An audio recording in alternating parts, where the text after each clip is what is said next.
want to kick this off with a story. And my mom loves to remind me of this story often.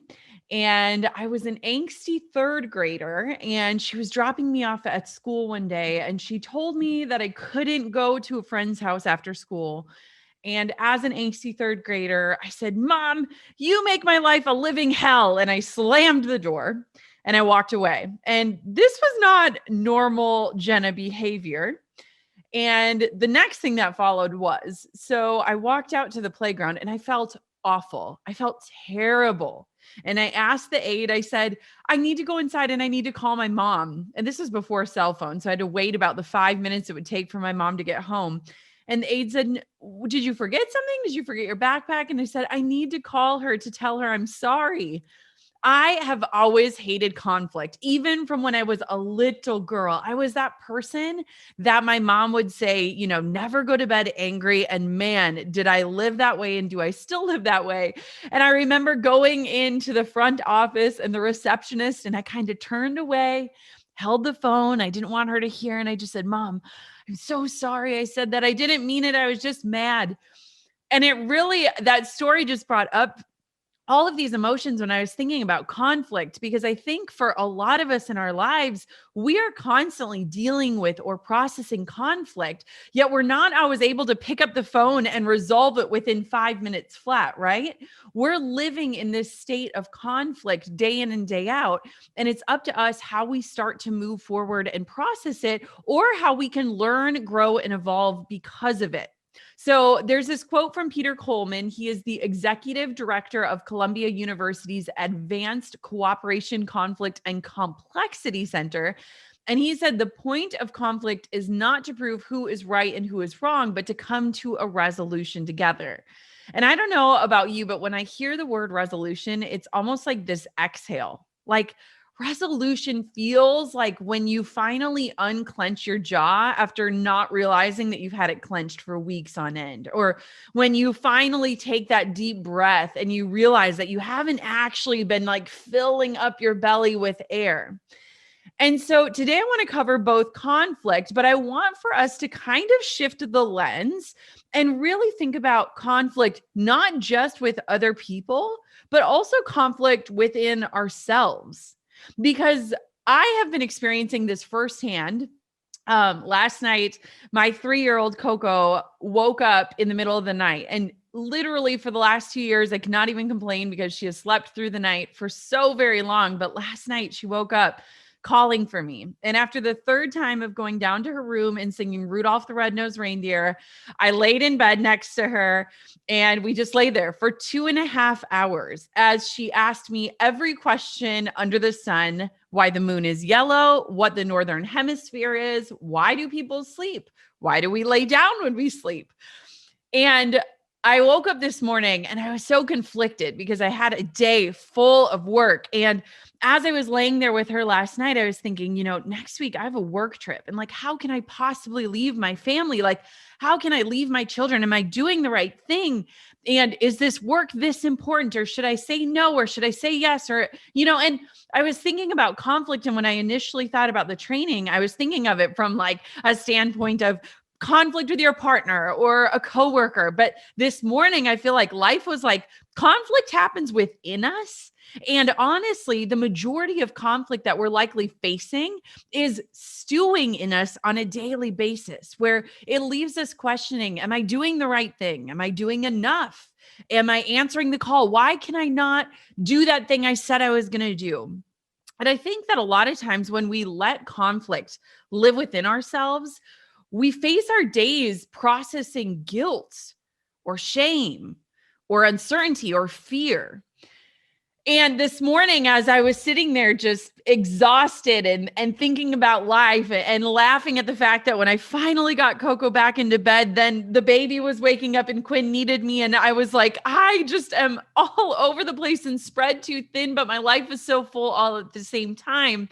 I recognize that conflict is this push and pull in our lives, and it's up to us how we look at it, how we process it, how we use it to propel us forward. And what I love about this season of my life is I have a book coming out at the end of June, and I committed in writing my book, How Are You Really, to living out the mission in the pages. And man, has that commitment challenged me every single day. But part of the message, part of the meaning behind How Are You Really is not just leaning into conversations with other people, but more so leaning into conversation with ourselves. How am I really? And getting quiet enough with ourselves to actually answer that question honestly. I have learned that when it comes to conflict, if something is stealing my peace, it's too expensive, right? If something is costing me my peace, it is too expensive. And so when I look at conflict, if something is keeping me up in the middle of the night, it is a sign that I need to address it either within myself or within the relationship. And a lot of times we let things stew for way too long. I want to give an example. A few weeks ago, I was with one of my dear friends and I made just a silly, stupid remark. She wasn't drinking that night and I was joking around and I was like, "Oh, are you pregnant?" And I was like, why am I, of all people, saying something like that when I know how sensitive of a topic it was? And it just like popped out of my mouth. And I sat there for like the next 2 hours thinking, oh my gosh, is she mad at me? Did I offend her? That was so insensitive. What was I thinking? And later that night, I like went up to her and I like hugged her and I was like, gosh, I got to apologize to you. Like, I don't even know why that came out of my mouth. That was the dumbest thing that I think I've said in a very long time. And I say a lot of dumb things. And I was like, I am so sorry. And she was like, oh, I didn't even think, like, I know you. I know your heart that like you meant nothing. You were just being funny. And I knew that if I had not apologized in that moment, I would have lost sleep over it that night, right? Have you ever had that where you're overthinking something and maybe the other person was like, hey, that right off my back, it slid right over me. And my friend, that was how she reacted. But I was like, I know I would have literally sat up that night and been like, she's mad at me. I was an idiot. I said something I shouldn't have said. And so when we start with protecting our peace, it's something that we have to level up with this self-awareness of like, is this something that I am going to keep rehearsing or mentally rehearsing or going over in my brain over and over and over again? And is that going to rob my joy or steal my energy? And if the answer is yes on those things, it's a really good sign that you've got to address the conflict. The second piece of this is processing. So Drew and I have been doing this app called Paired. It's not sponsored. It's an app that is a couple app that asks you a question every single day. And it's kind of like Tinder for relationships in that you cannot see the person's response until you yourself have responded. So it gamifies these delicate conversations that you might need to be having with your partner. It covers all different realms. And we had this one question on it, and it was like, how do you feel about handling arguments over text?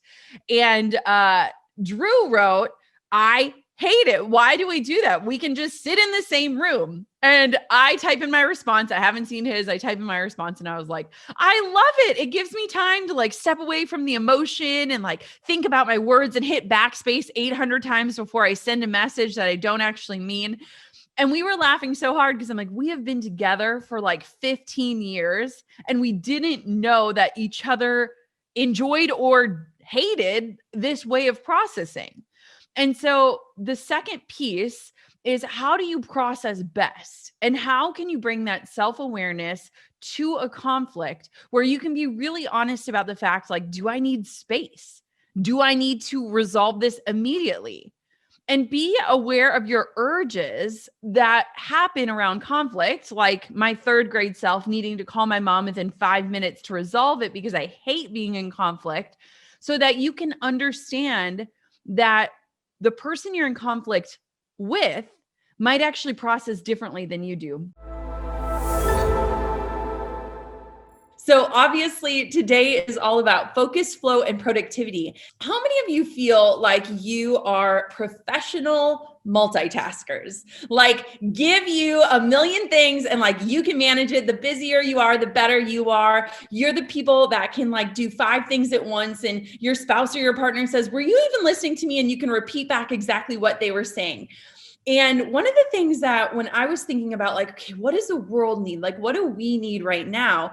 Is that we are finishing our days, and maybe I'm speaking for myself, but tell me if you're feeling this way too, where you're finishing a day and you've worked so hard and you're exhausted and you're like, wait, what did I actually accomplish? Like, I feel like I got nothing done. I actually feel more overwhelmed after working all day than actually getting things moving forward. And when I think about this last year, especially as we approach the year mark of when the world shifted and everything changed as we knew it, I'm thinking about how so many of us are wearing so many hats. For me, I operate as a family unit. My husband and my daughter are home all the time. I have a dog under the table right now who I'm praying she doesn't bark. And we're constantly being pulled in so many directions and wearing so many different hats.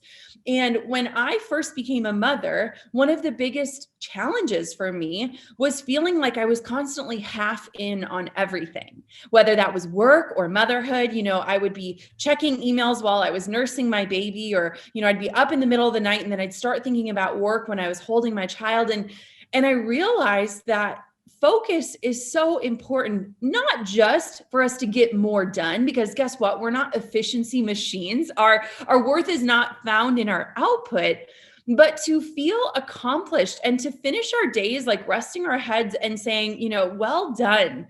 You did something today that was awesome and you moved forward and you progressed in your life. Now, one of the things that was super interesting, and a study done by the American Physiological Association Cognition, they performed this on people trying to perform more than one task. And they realized that our mind and our brain are not naturally designed to perform in this way. And it can actually cost us. So when we are trying to multitask, it can actually cost us 40% of our productive time.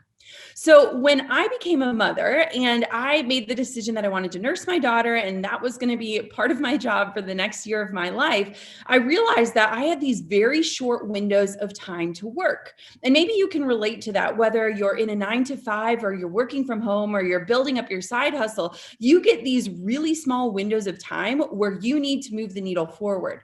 And so if you think about the fact that multitasking can actually take away 40% of our productive time, we've got to figure out ways that we can actually focus so that at the end of the day, we're saying, man, I got so much done today, or I feel really capable, or I'm feeling really confident that I was productive.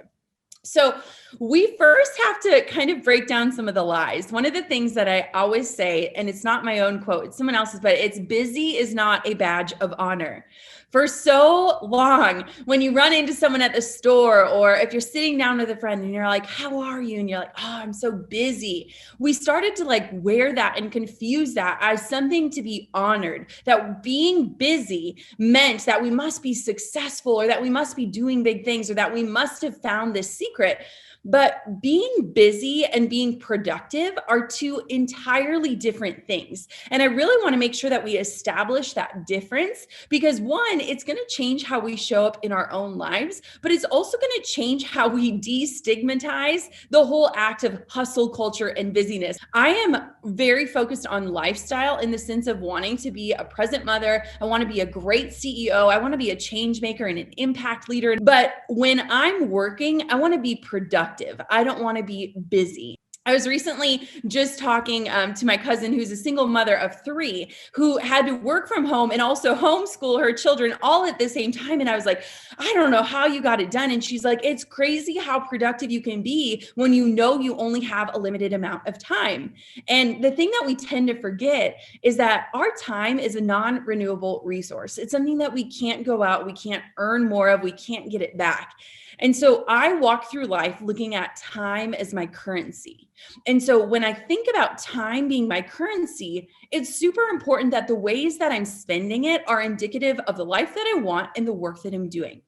So the first thing is called a brain dump. Okay. I know it doesn't have a fancy word, but this literally has changed my life in so many ways. So have you ever felt that you have so many ideas swirling in your head, you're so overwhelmed that you don't even know how to take any action? It's almost like we're paralyzed in inaction because there's so many things we're trying to remember, so many things we know we need to do. So whenever I start to feel overwhelmed, which I'm going to be honest, even this week I was feeling this way, what I did is I opened up a blank document or took out a blank piece of paper and I wrote down every thought that was in my head. Like I almost imagine, like close my eyes and imagine the thoughts just pouring out of my head through my pen or through my keyboard. And they can be the most random thoughts. So it could be like, I need to book a pediatrician appointment for my child. I need to make sure this email gets responded to. I need to make this in my funnel and I need to work out, like whatever it is, it's like these things that are like living in our head that are almost like bogging us down. And so brain dumps are not meant to be pretty. They're not necessarily practical, but they're this way to release these thoughts from your brain and trust that they are safe. So if I ever wake up in the middle of the night and there's something on my heart or there's something weighing on me or there's something I'm even losing sleep over, I take the time to just really quickly write it down. I remember my grandpa always had a pad of paper by his bed and I never understood it. And he's like, my best ideas come in the middle of the night. But for me, when I can release that thought and say, okay, I know you safely exist here. I don't need to think about you until I'm ready to come back to you. It has been such a game changer for me. I think that a lot of times we worry that we're going to forget something. And so we almost keep these thoughts living in our brain as a means of like, don't forget, don't forget, don't forget. But when we bog our brain down so much with all of these don't forget thoughts or all of these random things that we know we could take care of, not maybe now, but later, we're inhibiting our ability to think creatively, to think positively, to generate new ideas. So one of my team members, Kylie, she said that she does this every Sunday. So if you get the Sunday scaries, if Monday approaching kind of freaks you out and you're like, man, I'm about to start this new week and I have so much on my plate and I don't know if I can get it done. What she does is she drops everything onto a list or a document, or even we have like an organizational tool that we use inside of our company called Monday. It's basically a project management software, but basically she's like, I break down everything that's in my brain and I assign each task to a day of the week. And what she said, it's great reassurance when I see a stack of tasks or projects that give me that overwhelmed, like I have so much to do feeling. And when I see that they actually can fit into my week and that I have plenty of time to accomplish them. So one of the biggest things to remember is this doesn't have to be pretty. It doesn't have to be a bulleted list. It can literally be just releasing these thoughts from your mind to free up your energy and your time and your brain space to think about other things. And so brain dump is one of the best things you can do. And if you work with a team or if you have a spouse or a partner, sharing that brain dump can sometimes help people say, wait, I can help with that. Or, oh, you're worried about that? Let me take care of that. And so it's also a gentle way to learn how to start asking for help or to let people in when you are overwhelmed. I will share this with my husband sometimes because he is like the homemaker. He does the cooking and the cleaning. He watches our child. He's amazing. And so sometimes it's like the littlest things are driving me crazy, like sending the check out to this person or things. And he's like, I can do that for you. And so it's a great way to also learn how to ask for help, which a lot of times we're really bad at. So first, do we have any Milwaukee Bucks fans in the room? I lived in Wisconsin for 12 years. My husband is from Wisconsin, and they just recently won the NBA Finals, and I could care less about basketball. I actually went to bed before the game ended. But the Milwaukee Bucks were led by this man named Giannis. And Giannis has been playing for the Bucks for years. He's never left the team. And this year he led them to victory. And he is known for being one of the most humble leaders of the NBA. And I told Drew, I'm not going to watch the game, but I will watch Giannis's interview because he always says something just so profound and it's so simple. And I watched this interview of his and they were asking him, how do you become such a good leader? And he said something that Drew and I were talking about at dinner last night that really resonated with me. And he said, so many people that have done great things live in the past. They say, I once won this, or I did this, or I achieved this. And he said, that is ego. He said, on the other side of the spectrum, People that live in the future, someday I will, or I'm going to win this game, or I'm going to take down this person. That is pride. And he said, I have learned to live in the moment, to do my best to show up for the moment. And that is what has made me a good leader. And I thought, man, how incredible. This man is at the top of his career. And he said, if we never win again, I know that we did it and I know we can do it. And that's all I need to know. And he is just such an incredible leader and mentor for this generation of people. But I love that he talks about ego and pride, because when we think about leadership, I think a lot of times ego and pride can get in the way of being a good leader. And I loved his interview. So if you search for it online, you'll find it. And it's just beautiful the way that he speaks. So when we look at leadership this month, one of the things that I think is so timely about this conversation is that 1 in 4 workers right now in the world that we live in are looking for opportunities for a new employer. So maybe you're 1 in 4, maybe you are experiencing the feeling of having 1 in 4 if you are a leader, but once the threat of the pandemic subsided, which it hasn't fully subsided, as we all know, 80% of people are saying that they're doing so in terms of switching careers or making big decisions or making moves because they're worried about their career advancement. And 72% of people say that the pandemic caused them to rethink their skill sets. So when you think about 1 in 4, that's an incredibly high number of people that are really asking themselves these really big questions. Am I in alignment? Is the path that I'm on the right path for me? Am I growing? Am I leading and impacting in the way that I dreamt? Like, is this the right thing for me? And what's so interesting too is that workers who want to quit overwhelmingly say that they're looking for a new job with more flexibility. So this is all according to Prudential Financial's Pulse of American Workers survey.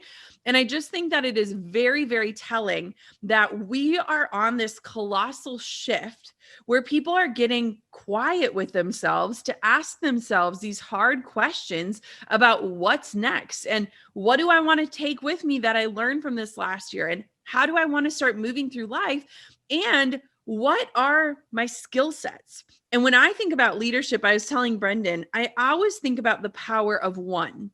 A lot of times when we picture leaders, we picture people up on stages, people with large platforms, people with huge audiences. But I have always built my business, my belief, and the impact one by one. So if you are leading one person, whether that's in your household, whether that's your child, whether that's an employee, a team member, a coworker, you are a leader.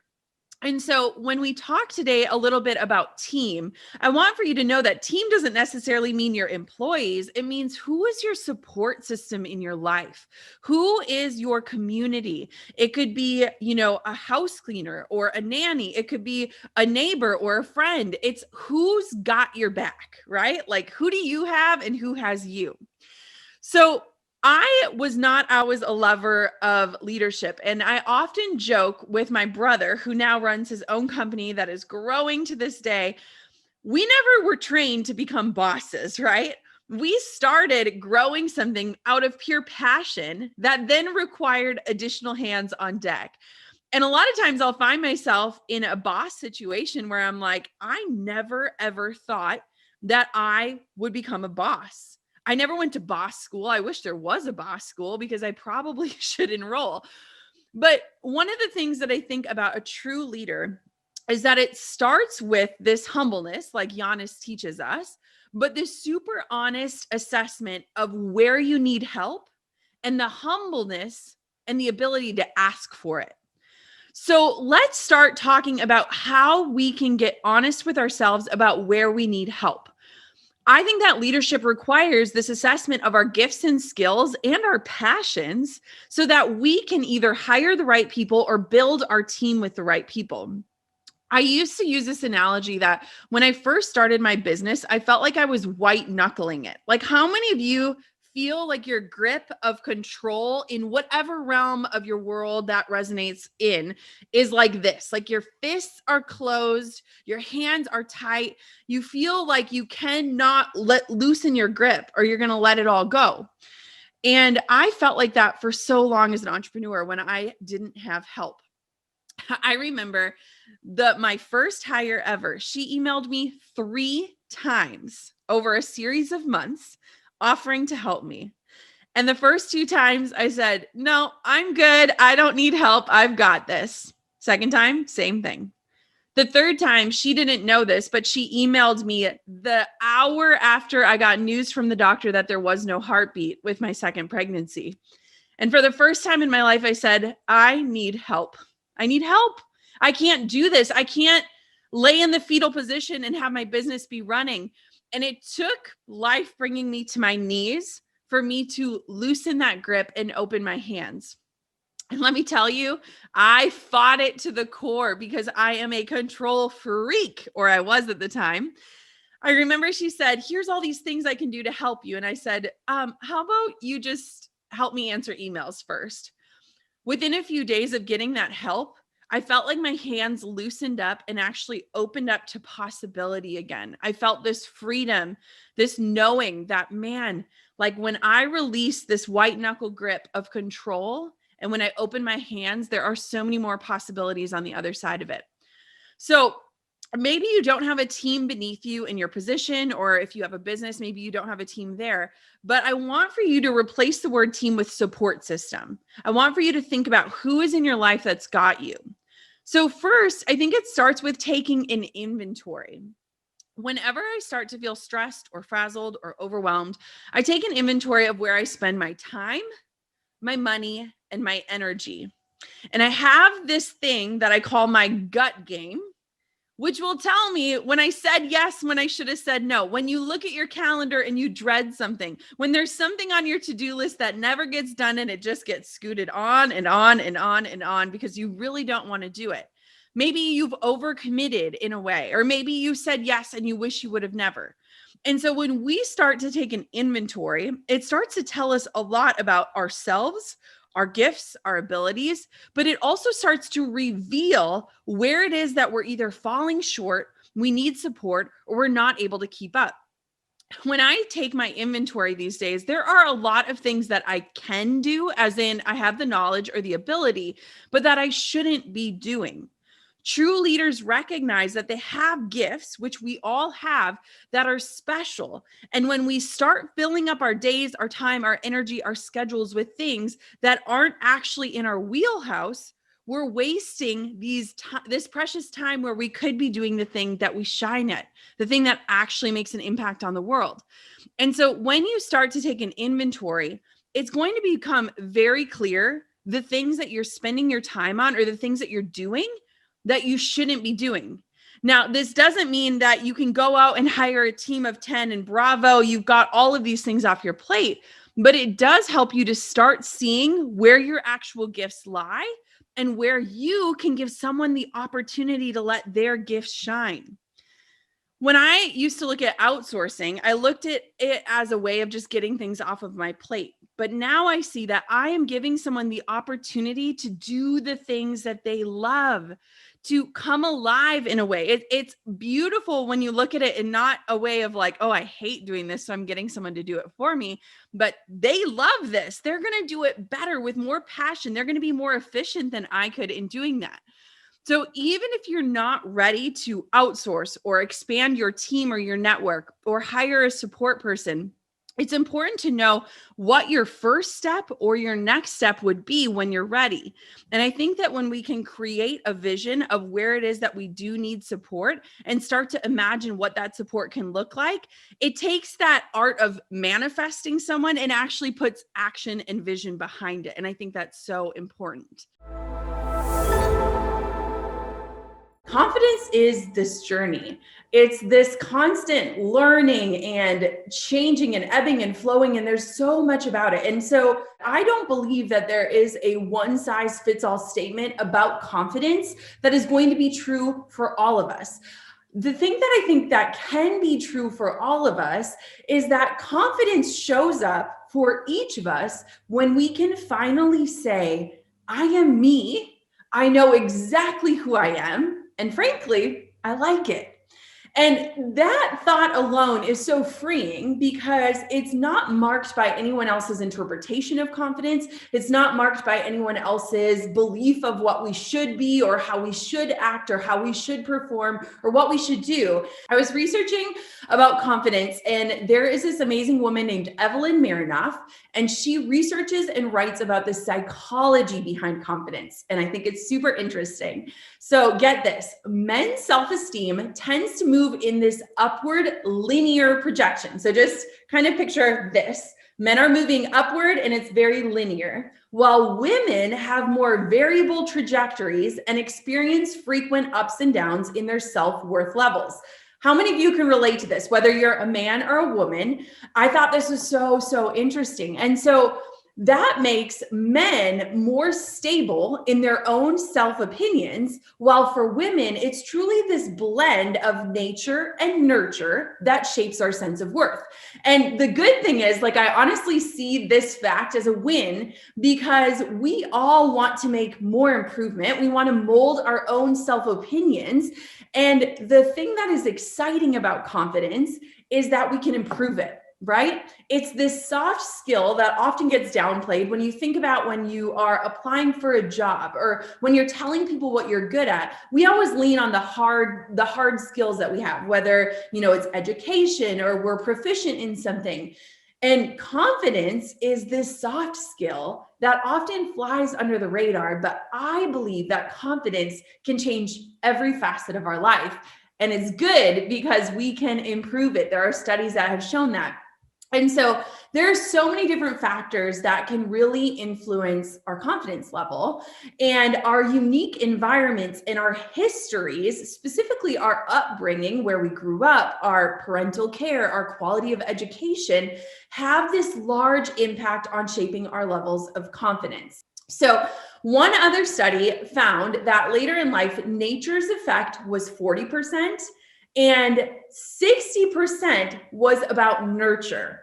And I think about this a lot as a mother because I think about how I'm bringing up my daughter and how I want to instill confidence in her, and how what I do as a mother, how I instill that confidence is going to attribute for about 40% of what she believes to be true about herself and for herself. But it also gives a lot of hope because that leaves room for 60% of our confidence levels to be nurtured. I believe that confidence shows up in 3 different ways in our lives. Confidence shows up in who we are. So my grandmother, I talked to her yesterday on the phone, and she is struggling with memory loss, but she still has these very vivid memories from my childhood. And every time I talk to my grandma, she always tells this same story. And I was 5 years old. I was laying in bed with her, and she looked at me, and I had my hands like this on my face. And my grandma said, "Jenna, what makes you so beautiful?" And I looked at her, I didn't even pause. And I said, "Well, that's just how God made me."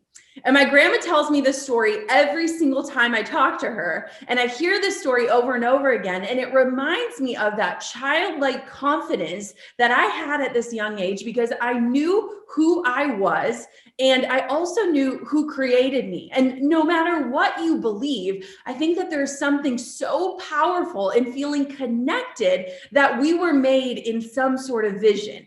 So first, I believe that confidence shows up in who we are. It's that innate, ingrained confidence that we just carry naturally. And those are likely the things that we have had confidence in since we were a child. So the first one is confidence in who we are, but the second one is confidence in what we know.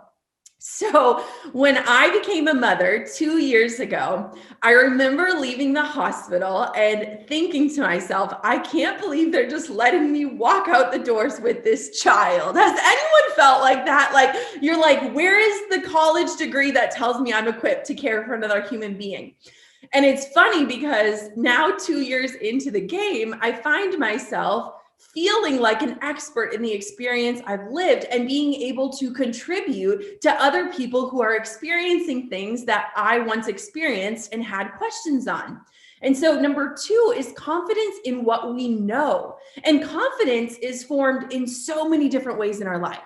We are constantly students of life. And there is no other community I'd rather be a part of, because you guys see how important it is to be a student, to continue growing through life. And I'm right there with you. And so sometimes the lessons are the things that we learn in formal classrooms with the fluorescent lights. But sometimes, and most of the time, the lessons are the things that life has taught us. When we soak in what we consume, we start to grow a level of confidence in what we know. And I want for you to really think about this one, because a lot of times we lean on more of the formal education, but I want to think about the things that life has taught you, the lessons that life has shown you, the things that you found yourself researching in forums at 3 a.m. because you need answers, because you likely know a lot more than you give yourself credit for. And in that knowing, you get to show up with more confidence.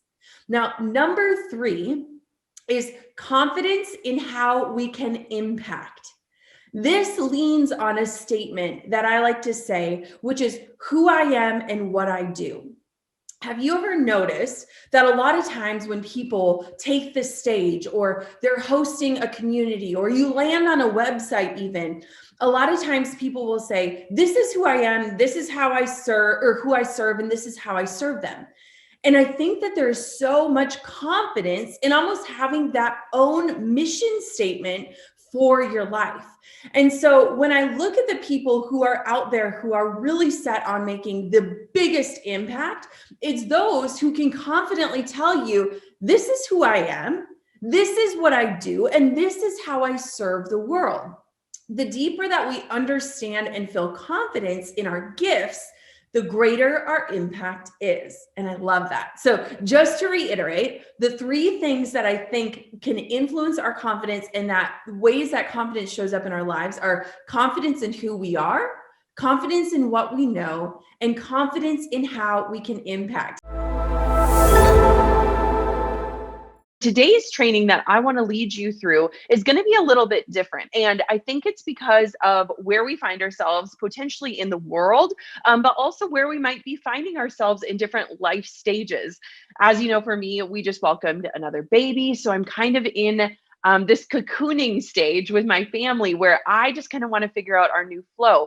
But maybe you are in a different season of life. Maybe you're going towards retirement. Maybe you're starting a new career. Maybe you're navigating family challenges. Maybe you're caring for parents or elderly. Maybe you're caring for children. I think that we all find ourselves in a unique situation. So first things first, whenever I approach a new year, there is just something so amazing to me about a fresh start. It feels like if you were on Willy Wonka and you got life's golden ticket, like Brendan talks about life's golden ticket, and you're kind of given this clean slate. And I walked into this new year as a postpartum mom, and we also got COVID. And so right away, initially going into this year, I was like, I could feel derailed within day 7 of 2022 if I allowed it. But when I was thinking about this training and thinking about how I would approach winning the new year, I really had to think about digestible chunks. I need to break things down into smaller sections for me. So if for you, when it comes to looking at this year at a glance, you're feeling overwhelmed by how we're going to tackle the next 365 days, or if at this point, 343 days, whatever we're at, if that feels overwhelming, I want to invite you into a practice that I've started doing. So for me, because of my life with my children, it's really hard for me to be able to even know what next month is going to look like, yet alone what next year will look like. And so when I started thinking about this year, the first thing that I wanted to decide on was a central theme. So how many of you guys have heard people choosing a word for their year?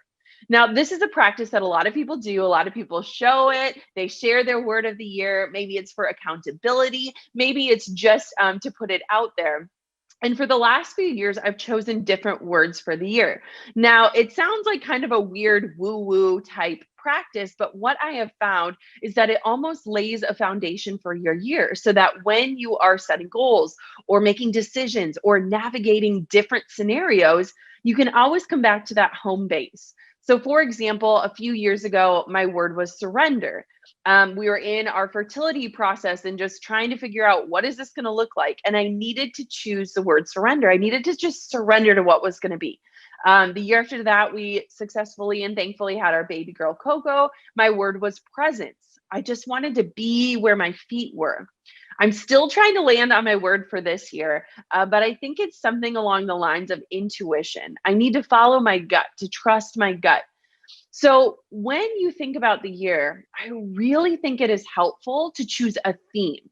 This is going to be your foundation. This is going to be that place where you go, is this aligned with surrendering? Is this aligned with presence?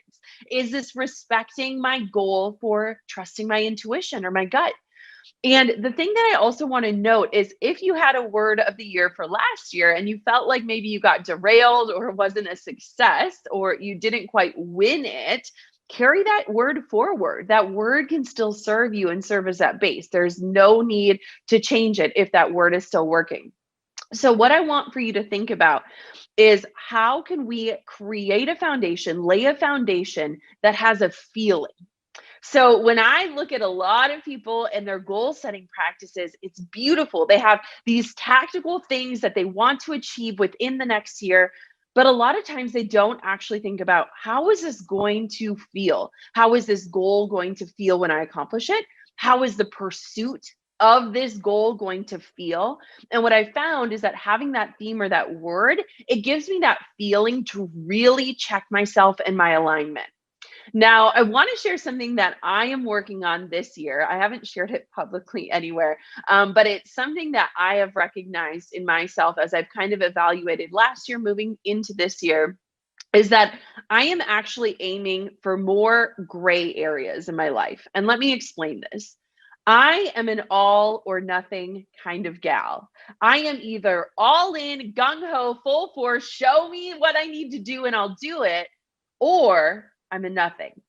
And I've recognized over the last year that as I set goals, I tend to be very extreme. I don't know if anyone else resonates with this, but I am all in. I will not eat any sugar for 30 days and blah, blah, blah, blah, blah. And then the second I fall off, I'm a nothing. And so what I am trying for as an achiever, as someone who is striving to grow, to learn, to move, to navigate, is that I am aiming for more gray areas this year. And maybe that gives you a little bit of peace. Maybe that gives you anxiety, depending on where you fall on this spectrum. For me, I want to find more fluidity in my year. I want to find more room for grace, like Glo was talking about, but also just recognize that when it comes to things that maybe served me in the past, like certain boundaries or relationships, that I can find that area of gray that allows me to continue to strive to do better, but also doesn't derail me the second I fall off. I recently was on a phone call with a dietitian because one of my goals for this year is to feel vibrant. It's not to lose 10 pounds or to get back to my pre-baby weight or anything like that. It's to feel vibrant. And I was on the phone with a dietitian and I said something about Cheetos and I was like, oh, I love Cheetos. Like me and Coco, we can smash a bag of Cheetos. And I was saying how it wasn't a good food. And she goes, I don't want for you to look at things as good or bad. I want for you to think of things as optimal or less optimal. You have a less optimal snack, that's okay. Move on to an optimal one. Make a choice instead of looking at things as bad or good. And it really helped for me to think about how do I want to ground myself in gray this year in that I can continue to progress, but I'm not going to beat myself up or freeze the second that I stop or mess up. And so I want for you to just think about what that looks like for you. And that brings me to my next point. One of the things that I think we often fail at when it looks at goal setting or attacking a new year or setting resolutions is that we don't do it from a place of self-awareness. Now, I know a lot of things about you simply by you being here today, by joining this platform. You know that you want to grow. You know that you're willing to invest in personal development. You know that you need mentors. You know that you want to pour into yourself to move forward. But what I have found is that when we lack self-awareness, when we lack truly knowing ourselves, we create goals that don't serve us or our lives, but we also approach them in a way that makes it nearly impossible for us to follow through. So when I was thinking about setting goals for this year, I did it from this place of self awareness. So my awareness was grounded in the fact that a lot of us are merely exhausted. We are 2+ years into a world that constantly is changing and shifting. We don't necessarily feel grounded in knowing what is next from a worldly standpoint. And so we struggle to choose what's next from a self standpoint. And my self awareness was telling me that because I feel that level of uncertainty, I struggle in visualizing a year out from now. And so when I set my goals this year, I wanted to do it from a place that honored who I am and where I'm at in this season. For example, Brendan is remarkable at teaching morning routines. So good. I hear morning routines and I'm like, yes, that sounds amazing. I would love to sit down with a journal and a hot cup of tea and take in the view. But I am aware enough of the season of life that I'm in that right now I need more sleep than that morning slowdown. It's just not necessarily feasible where I'm at with 2 little kids. And so I might not be a morning routine person, but I am really good at boundaries. So when I set my goals, how can I set them in a way that honors the things that I'm good at, which are boundaries and microscopic movements forward, in honoring that like progress is progress, even if it's small. Purpose is such a big topic. And I don't know if any of you feel that way as you looked at the topic of purpose, because oftentimes I think when we hear the word purpose, we can also kind of cover that word with shame. Shame that we don't know what our purpose is, shame that we couldn't speak to our purpose eloquently, or maybe even shame that we're in a season where we're like, my purpose is solely survival. And I wanted to kind of approach this training in just a little bit of a different way, and hopefully too more of a humble way, in that I am not an expert when it comes to helping people uncover their purpose quickly, because I don't necessarily think it is a fast journey. And I don't think it's something that you arrive at and then for the rest of your life, you're like, all right, I'm good. I've got it. As we dive into this training today, I'm going to give you a framework, but I'm also going to kind of walk you through maybe where you're at today and how we can start to move towards knowing and understanding and relishing in what our purpose is. First, I wanted to share a quick story. So the last few months were really, really precious. As you know, I welcomed my second daughter into the world, Quinn, and took maternity leave. And we are based in Duluth, Minnesota, which is tundra. I mean, it is so cold. And so we were really fortunate to get to the sunshine for a few months. And as we were in the sunshine in Arizona, we were with my grandparents and my parents. And it was such precious time. And my grandpa Sulo is 93 years old. And if you follow me on Instagram, you have probably seen my grandpa Sulo. And what was incredible is that every time I'm with them, they try to understand what I do. And it's really hard for them to comprehend. And it's hard for a lot of people to comprehend. But my grandpa started to understand a little bit more about Instagram. And in our time together, in that month together, he became somewhat of an Instagram celebrity. My grandpa is hilarious. He is 100% Finnish. He is one of 13 children and he loves jokes. You could literally say pretty much any word and he would have a joke for it. You could be like bird and he would come out with like 10 jokes. And as we were on this trip together for an entire month, I would challenge him. I'd say, Grandpa, do you want to share a joke today? And he lit up. I mean, if you watch him, he was practicing. Every day, my mom would say, I was looking out on the patio and your grandpa is literally sitting out there, like practicing cues and hand motions and facial things. And one night I had to have a discussion with him and explain that Instagram stories are 15 seconds long. So we've got to tighten up the delivery a little bit, Grandpa, because some of them were a little long-winded. And he would just take this challenge and he would rise up to it. And it was so beautiful and precious as a granddaughter to see my grandpa get so excited about something. But also what was incredible and totally unplanned about this is that his entire purpose while we were in Arizona was to share his jokes with Instagram.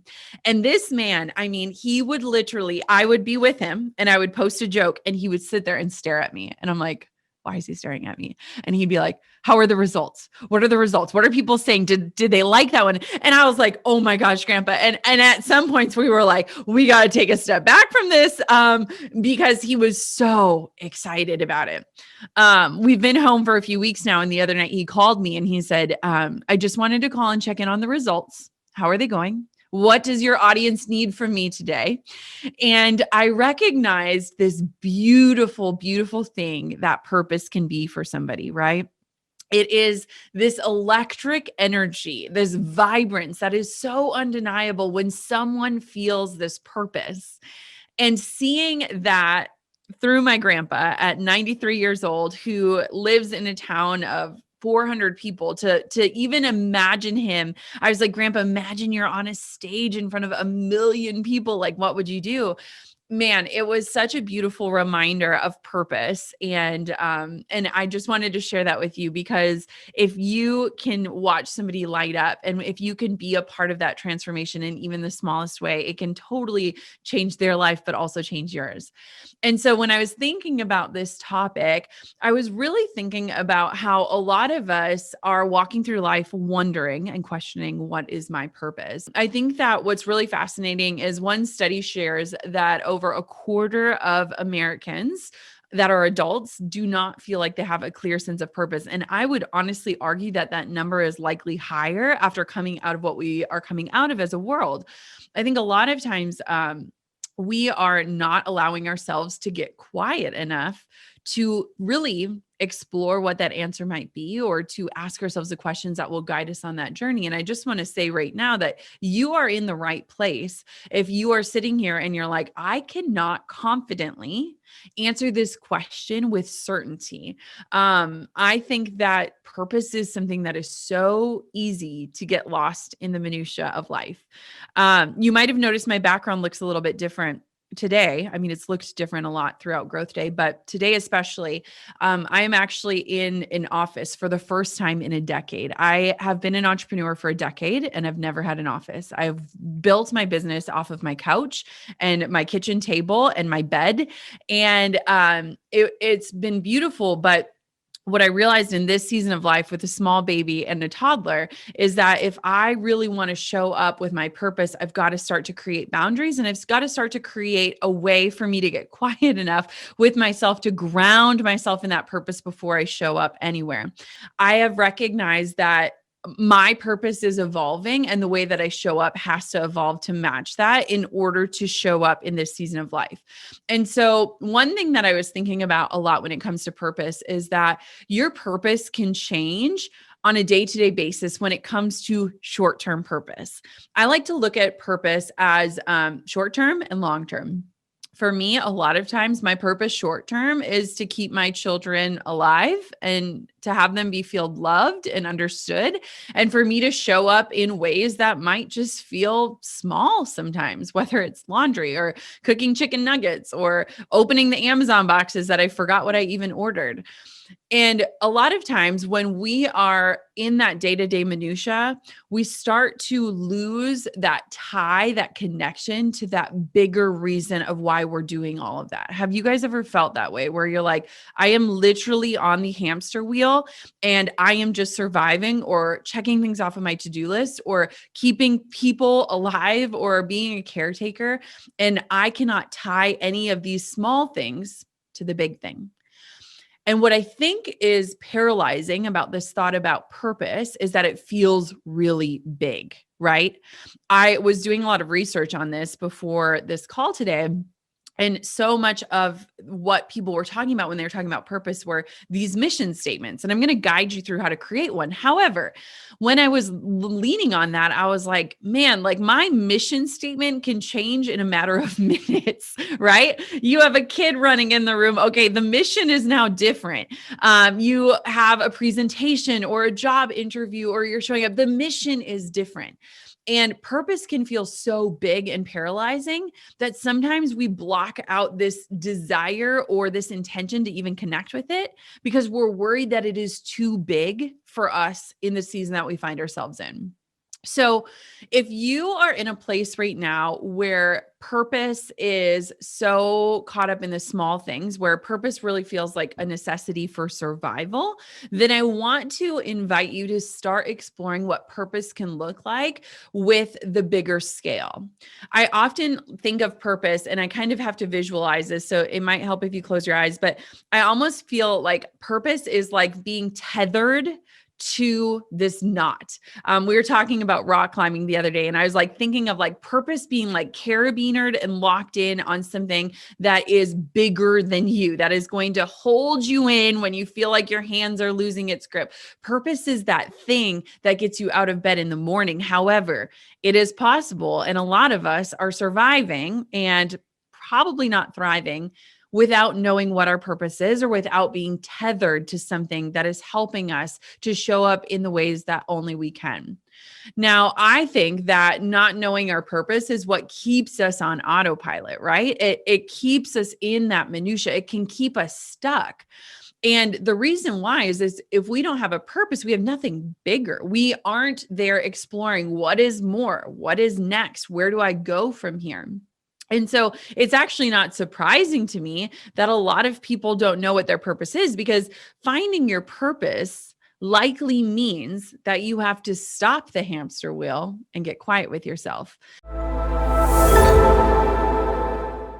So one thing that I have been thinking about so much is that we all have this overarching narrative that we run through our mind constantly.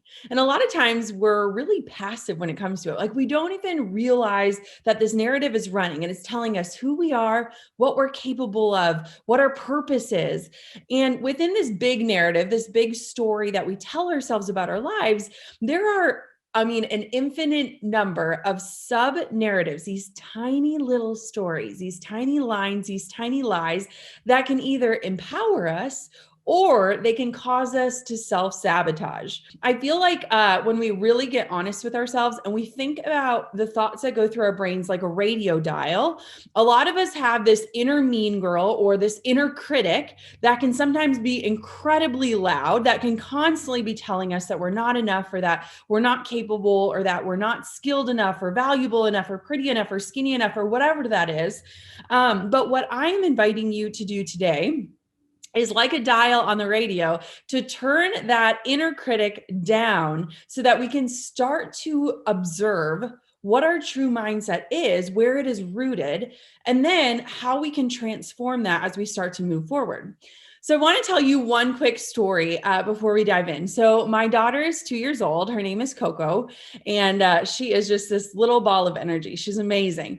And every single morning when I wake her up, we always have like a little chit chat. And my daughter is slightly obsessive when it comes to cleanliness. She takes after my husband. He loves to vacuum. And one morning I saw her lick her finger and try to wipe a little mole off of her arm. She has this tiny little freckle, and oh my God, I just love that freckle so much. And so I'm waking her up out of bed and I watch her lick her finger, and she's just trying to get this mole gone. And it broke my heart because I was like, something in her thinks that that makes her broken or messy, or that there's something wrong with that. And so that day I told her, I said, honey, look at this. This is your special spot. Only you have this spot. It makes you one of a kind. It's my favorite part about you. It's so amazing. And the next morning I went in to wake her up in her crib, and she wakes up and she grabs her arm and she kisses it. She kisses that spot. And every single day when I wake her up now, she greets her special spot with so much love and adoration. And she notices little tiny freckles on me and on my husband, and she kisses them because we changed the way that she thought. We changed that thought pattern. And it was super interesting because I interviewed this incredible expert in neuroplasticity. And that word is so long, it almost threw me off. And she said that story about your daughter proves that our brains are malleable, like that we can learn and relearn thoughts and patterns, that we can actually change based on our environment and our perspective. And while it's so easy for us to imagine a toddler changing the way she thinks about this special spot, imagine what it could look like for us as adults if we understood and accepted that our brain is malleable, that it can change according to our environment or our perspective. And the good news is that as adults, we have more control over our environment, don't we? So, environmentally, we're receiving input or feedback from 5 to 10 people daily, which leads us to cultivating similar mindsets and belief patterns. And what we need to know about belief patterns is that both positive and negative ones can become our perspective.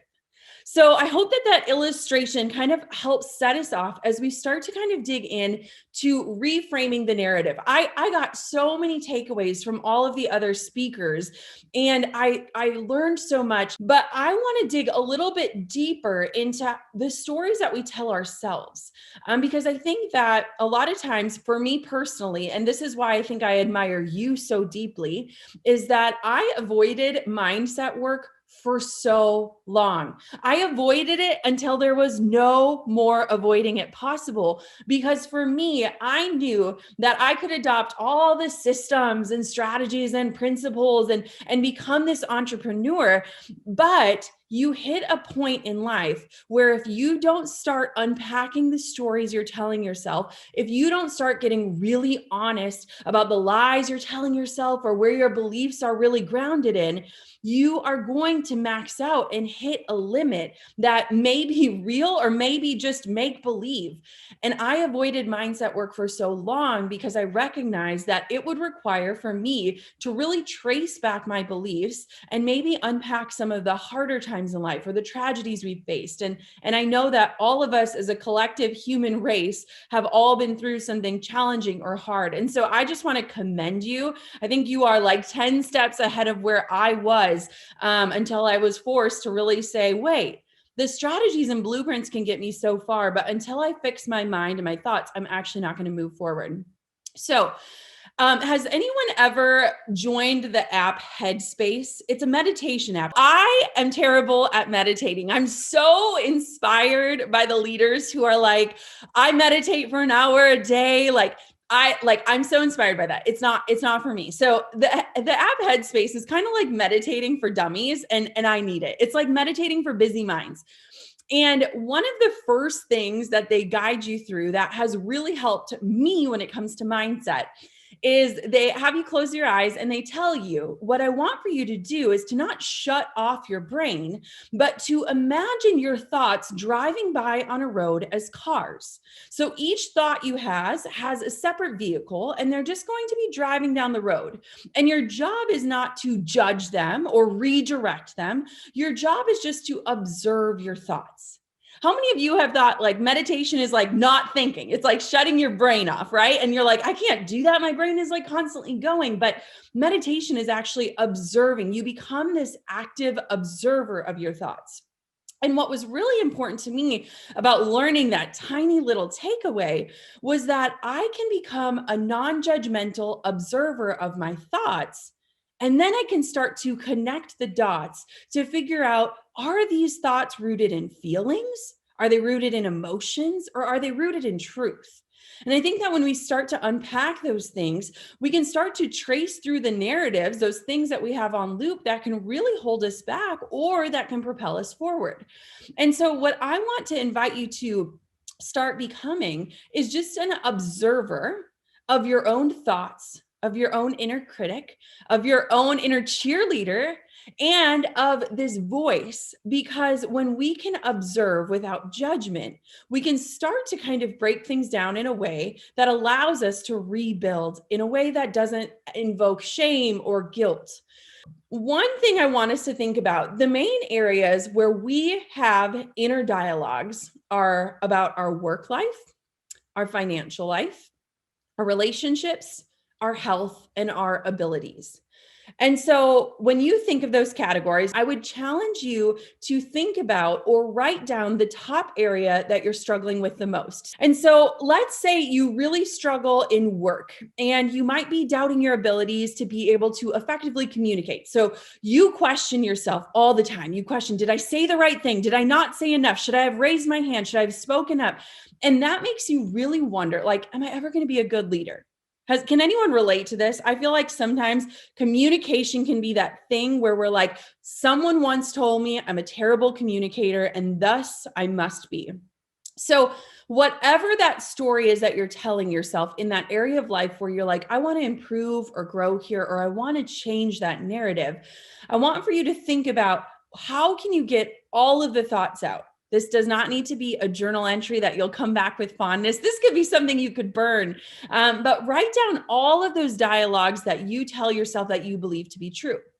So what is that story that you tell yourself about why you believe you are lacking, or you're not effective, or you're not successful in this area of life? And if we invite ourselves to gently observe our thoughts and we continually ask ourselves a question, why, you'll likely start to uncover a narrative that has been on repeat in your life. This can be your day for personal growth. This can be that day you committed to and you remember and you go, that was the day I got myself a community. I got better coaches. I committed to making my life the absolute best that I could. This is that day. Make today your growth day. Click the button on this page and sign up right now.